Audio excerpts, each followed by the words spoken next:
आज आर्थिक समस्या आज घरोघरात निर्माण झालेली आहे.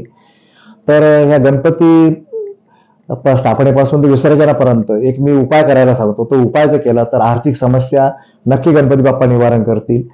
किंवा ज्यांच्यावर कर्ज झालेले खूप आणि कर्जाच्या ओझ्याखाली ते दबलेले, काही मार्ग सापडत नाहीयेत आणि व्याजच वाढत चाललंय, कर्ज तसंच राहतंय आणि कर्जाच्या खाईमध्ये जी व्यक्ती हे फिरते पूर्ण. तर अशांसाठी मी एक छोटा उपाय सांगतो. मात्र श्रद्धा तेवढी तुमची तेवढी प्रबळ पाहिजे आणि गणपती बाप्पावर तेवढा विश्वास पाहिजे.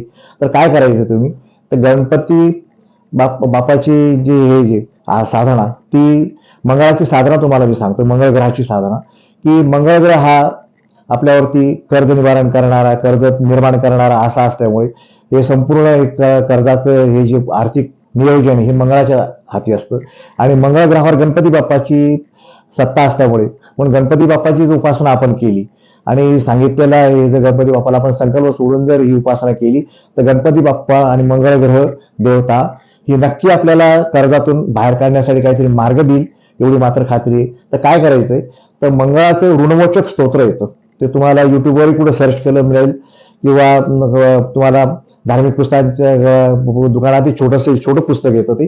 तर मंगळ ग्रहाचं ऋणमोचक स्तोत्र, मंगळ ऋणमोचक स्तोत्र. तर ऋणमोचक म्हणजे ऋण म्हणजे कर्ज, कर्ज मोचक म्हणजे हरण करणारा, असं मंगळ ग्रहाचे स्तोत्र आहे. अतिशय प्रभावी स्तोत्र आहे. या स्तोत्राचे अनेकांना खूप चांगले अनुभव आलेले. तर तुम्ही घेऊन बघा आणि गणपती बाप्पा समोर बसून हे मंगळाचं ऋणमोचक स्तोत्र रोज 21 वेळा असं 11 दिवस सलग वाचा तुम्ही गणपती विसर्जनापर्यंत. गणपती बाप्पा नक्की तुमची इच्छा पूर्ण करतील आणि मला खात्री आहे की या उपायाने तुम्हाला नक्की त्याच्यातून गणपती बाप्पाचे मार्ग काढतील. नमस्कार, मी डॉक्टर शरद आहे, वास्तुशास्त्र विशारद, ज्योतिषशास्त्र विशारद, अध्यात्मशास्त्र मार्गदर्शक.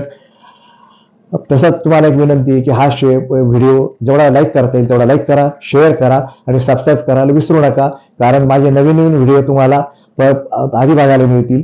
म्हणून सबस्क्राईब करायला विसरू नका. धन्यवाद.